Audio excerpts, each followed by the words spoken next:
betchin, magic sarap, wag na wag kayo maglalagay. Inuulit ko. Hello, this is Okie Doggy. Ngayon pag-uusapan natin. Bibigay tayo ng tips, ano yung pwede nating ipakain kasi walang gana kumain yung mga alagang aso natin ngayon dahil summer. Ito yung ginagawa natin, yung recipe ni Okie Doggy para kay Migay. Isa siyang Shih Tzu na adult. Ngayon, papakita ko sa inyo ano yung hinahanda natin, umagahan niya para hindi siya magsawa. Pwede rin nyo rin itong gawin sa alaga nyo aso. Ngayon pag-uusapan natin yan. Pero bago yan, please subscribe and hit the bell button for more videos. Update, nandito si Mikay ngayon, hindi pa siya kumakain. Alas 8 na kasi gabi na siya kumain kagabi. Mikay. Ayun. Handa pa kita pagkain, wait lang ha.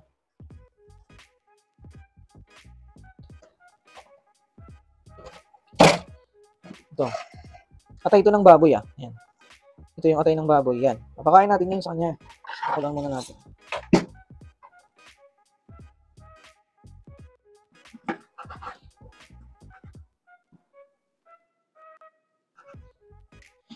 Iwa-hiwain muna natin siya. Kasi matigas. Pag to naluto, matigas to. Ang hirap durugin. Kaya kailangan muna natin ng ganito. Ano pala ngayon? Thursday, April 11, 2024. Kasi mapapansin ko, yung mga alagang aso natin, dahil summer, mawawalan sila ng gumana kumain kasi napakainit. Kaya papakishare ko sa inyo yung tips para hindi sila mawalan ng gana. Medyo masarap yung pagkain nila. Minsan sa pagkain din ng aso yan, parang tao, nagsasawa sila. Yung mga nagtatanong pala dyan, na hindi ako nakapag-reply, mag-message kayo sa group ni Okie Doggy. Facebook page yan, Doggy Okie yung pangalan. Meron ng 3,000 followers yan. Doon kayo mag-message pag hindi ako nakapag-reply sa comment kasi medyo busy rin naman tayo, hindi ako lagi nakatutok sa Facebook. Yan, ngayon, mapakita ko na sa inyo ito, ganyan lang yan. Yan. Diba?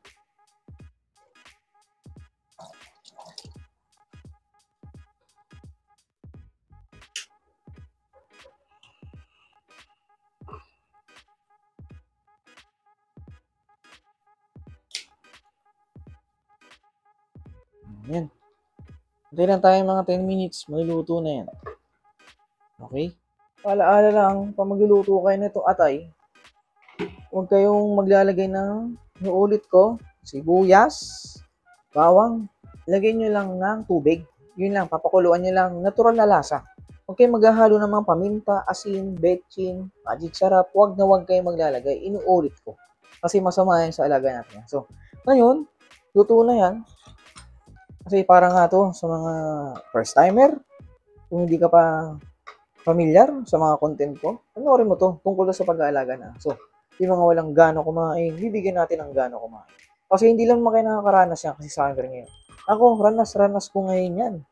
Medyo may ugali ni aso natin, hindi na siya kumakain lagi. Kasi summer nga, mainit, di mo naman masisi. Ay, gagawa mo ng paraan. Hindi lang kumain, di mo napakainin. Okay? Ngayon, lagyan na natin sa lagayan. Okay? Ito yung hilaw, ito yung luto. Okay. Ayun si Mikay. Gaantay ng pagkain. Okay na yan. Patayin na natin. Kukuha lang tayo dun. Tapos lalagyan natin ng kanin. Ito na. Ito natin kakainin ito.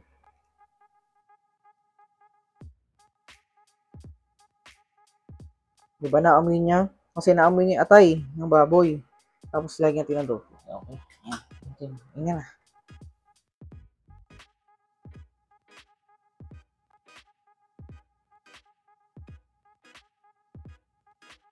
Diba? Success tayo. Pinakain naman. Diba? Success. Ngayon, okay doggy. Nakakapwa ako dog lover dyan for parents. Kung hindi ka pa nakasubscribe, please subscribe na and hit the bell button para lagi kang update sa video ni Okie Doggy. Again, this is Okie Doggy. Naniniwala sa kasabihang huwag nating bilhin kung di naman kailangan. Pero kapag para sa aso, pwede. Di ba? Kinain niya na. Kinuha niya yung dog food o dog food gusto may nguya. Gusto niya yon. Lang kayo. Panoorin niyo yan.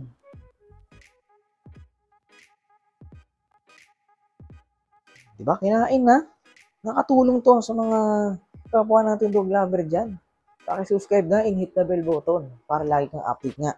Ulitin ko. Meron tayong Facebook page na Doggy Okie. Diba kinakain niya?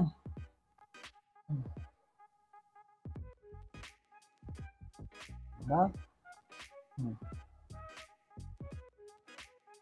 Ganun lang. Ano? I-subscribe na. Pwede makahingi ng like button para lagi kang update sa video ni Okidogi tungkol sa pag-aalaga ng aso. Okay ba yan? Bye-bye!